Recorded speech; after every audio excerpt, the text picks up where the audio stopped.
Good morning dear students. पिछली video में हमने प्रवास पर चर्चा की थी। प्रवास अथवा माइग्रेशन किसे कहते हैं, इसके विभिन्न आयामों पर चर्चा की, जिसमें हम अंतर्राष्ट्रीय प्रवास पर अध्ययन कर रहे थे। अंतर्राष्ट्रीय प्रवास किसे कहते हैं और यह कितनी धाराओं में हुआ, यानी कितने चरणों में मुख्यतः इसको बांटा गया है। और अब आज की इस वीडियो में हम यह चर्चा करेंगे भारत के संदर्भ में अंतर्राष्ट्रीय प्रवास, यानी कि भारत से होने वाला जो अंतर्राष्ट्रीय प्रवास है कब कब हुआ और किन कारणों से हुआ, उन सभी बिंदुओं पर हम चर्चा करेंगे। उसके बाद हम आंतरिक प्रवास के बारे में भी जानेंगे। तो पिछली वीडियो में जहां से हमने छोड़ा था अंतर्राष्ट्रीय प्रवास, उसके आगे हम आज पढ़ते हैं। भारत के संदर्भ में अंतर्राष्ट्रीय प्रवास। भारत मध्य और पश्चिमी एशिया तथा दक्षिणी पूर्वी एशिया से आने वाले प्रवासियों के आगमन का साक्षी रहा है। वास्तव में भारत का इतिहास देश के विभिन्न भागों में प्रवासियों की धाराओं के एक के बाद एक आकर बसने का इतिहास है। समस्त विश्व के लोगों के कारवां भारत में आते रहे और भारत में बसते गए, इसी से भारत का निर्माण हुआ। विदेशों से अनेक लोग यहाँ आकर निवास करने लगे हैं। सन 2001 की जनगणना के अनुसार 50 लाख से अधिक लोग भारत आकर के बस गए हैं। इनमें से 96% लोग पड़ोसी देशों से आए हैं, जैसे कि बांग्लादेश से 30 लाख, पाकिस्तान से 9 लाख, नेपाल से लगभग 5 लाख। इनमें तिब्बत, श्रीलंका, बांग्लादेश, पाकिस्तान, अफगानिस्तान, ईरान और म्यांमार के 1.6 लाख शरणार्थी भी सम्मिलित हैं। ये तो था भारत में प्रवास, यानी कि भारत में आकर के जो लोग बसे हैं। अब सेकंड पॉइंट में हम भारत के अंतर्राष्ट्रीय स्थानांतरण में हम चर्चा करते हैं कि भारत से उत्प्रवास, यानी कि भारत से जो लोग गए हैं, किन किन देशों में गए हैं, किन धाराओं में गए हैं, उन पर। तो भारत में अगर हम उत्प्रवास की बात करें तो ऐसा अनुमान है कि भारतीय डायस्पोरा के लगभग 3 करोड़ लोग हैं जो 110 देशों में निवास करते हैं। बेहतर रोजगार के लिए भारत के अनेक भागों से लोग मध्य पूर्व यानी संयुक्त अरब अमीरात, Saudi Arab, Qatar, Bahrain, Oman, Yemen, Kuwait, तो अनेक भागों से लोग इन जो मध्य पूर्व की तथा पश्चिमी यूरोप की कंट्रीज हैं, जैसे फ्रांस, जर्मनी में, और उत्तर तथा दक्षिण अमेरिका और ऑस्ट्रेलिया, पूर्वी एवं दक्षिणी एशिया में बस गए हैं। तो देखो कि भारत में यह माना जाता है कि लगभग 3 करोड़ लोग हैं जो 110 देशों में निवास करते हैं। और यह जो 110 देश थे वह कौन कौन से थे? मध्य पूर्व के देश, पश्चिमी यूरोप के देश, दक्षिणी अमेरिका, ऑस्ट्रेलिया, पूर्वी एवं दक्षिणी एशियाई देश। अब जैसा कि आपको पहली लाइन में कहा गया था कि भारतीय डायस्पोरा के लगभग 3 करोड़ लोग हैं जो कि 110 देशों में निवास करते हैं। तो ये डायस्पोरा क्या है? डायस्पोरा में किन लोगों को सम्मिलित करते हैं? तो भारतीय डायस्पोरा एक सामान्य शब्द है। इसका आशय भारतीय गणराज्य की सीमाओं के बीच स्थित वर्तमान प्रदेशों से अन्य देशों में प्रवास करके बसे लोगों से है। यह उनके वंशजों को भी संदर्भित करता है। भारतीय डायस्पोरा NRI और PIO मूल के व्यक्ति जिन्होंने किसी अन्य देश की नागरिकता अर्जित की है से मिलकर बना है।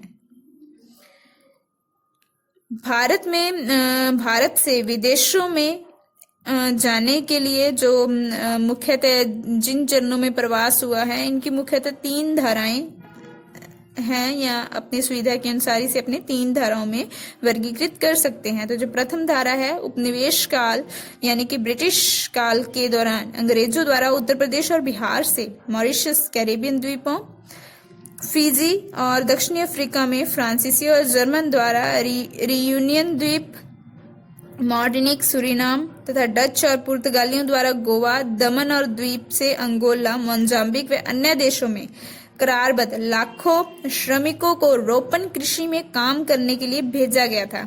ऐसे सभी प्रवास भारतीय उत्प्रवास अधिनियम गिरमिट एक्ट नामक समयबद्ध अनुबंध के तहत आते थे।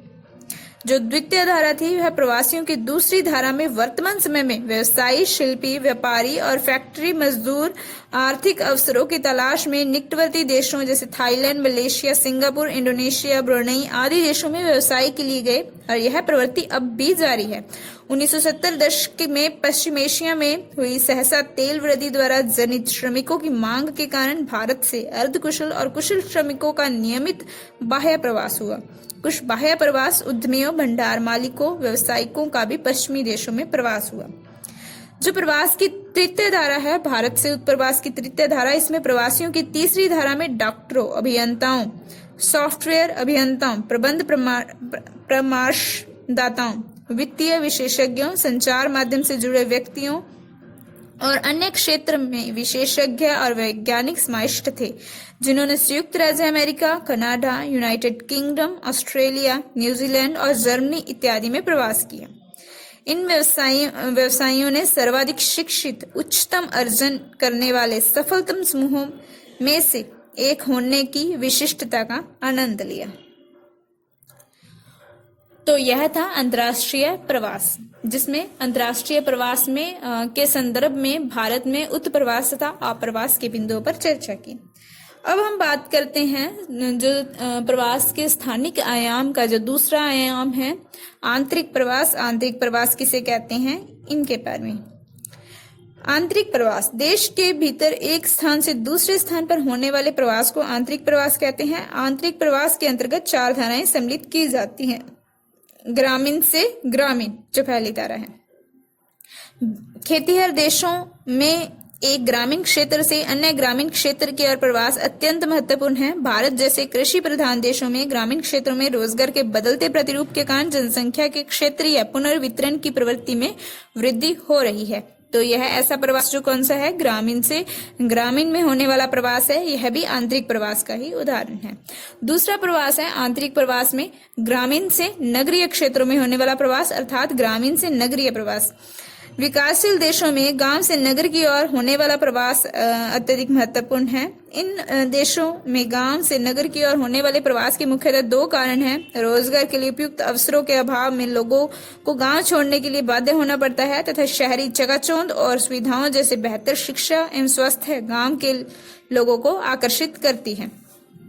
तो जो शहर की चकाचौंध है तथा गांवों में रोजगार के अवसर उपलब्ध न हो पाना, यह ऐसे कारण हैं जो भारत में ग्राम से नगर की ओर प्रवास के लिए उत्तरदायी हैं। तो जो आंतरिक प्रवास का ही तीसरी धारा है अथवा तीसरा महत्वपूर्ण प्रकार है, वह है नगर से नगर की ओर प्रवास। उच्च नगरीकृत देशों तथा साथ ही विकासशील देशों में नगर से नगर की ओर प्रवास की प्रवृत्ति अधिक देखने को मिलती है। जो चौथी धारा है वह है नगर से ग्राम की ओर प्रवास। वर्तमान में कई देशों में अर्धनगरीय अथवा ग्रामीण क्षेत्रों में प्रवास का प्रचलन देखने को मिलता है। उच्च नगरीकृत देशों में ऐसा प्रवास अधिक होता है। नगरीय क्षेत्रों में अत्यधिक भीड़ भाड़, पर्यावरण प्रदूषण से बचने के लिए साधन संपन्न धनी वर्ग के लोग गांव की ओर प्रवास करते हैं। वर्तमान में जैसे जैसे जनसंख्या बढ़ रही है, जैसे जैसे नगरीकरण बढ़ रहा है, नगरों पर दबाव पड़ रहा है, नगरों में शोरगुल है, नगरों में प्रदूषण है, तो जो अत्यधिक धनी वर्ग के लोग हैं वह इन सभी से बचने के लिए नगर से बाहर की ओर पलायन करते हैं। तो जिसके कारण नगर से ग्राम की ओर प्रवास को बढ़ावा मिल रहा है। तो यह थे आंतरिक प्रवास के 4 मुख्य धाराएं, ग्रामीण से ग्रामीण की ओर, ग्रामीण से नगर की ओर, नगर से नगर की ओर तथा नगर से ग्राम की ओर प्रवास। अब बात करते हैं भारत के संदर्भ में आंतरिक प्रवास। भारत में जनसंख्या की आंतरिक प्रवास प्रवृत्तियों को 2 वर्गों में विभाजित किया जा सकता है, राज्य आंतरिक प्रवास, अंतर्राज्यीय प्रवास। राज्य आंतरिक प्रवास किसी राज्य की सीमाओं के भीतर होने वाला प्रवास राज्य आंतरिक प्रवास कहलाता है। यह प्रवास 2 प्रकार का हो सकता है, जिले के भीतर, दूसरा जिले के बाहर।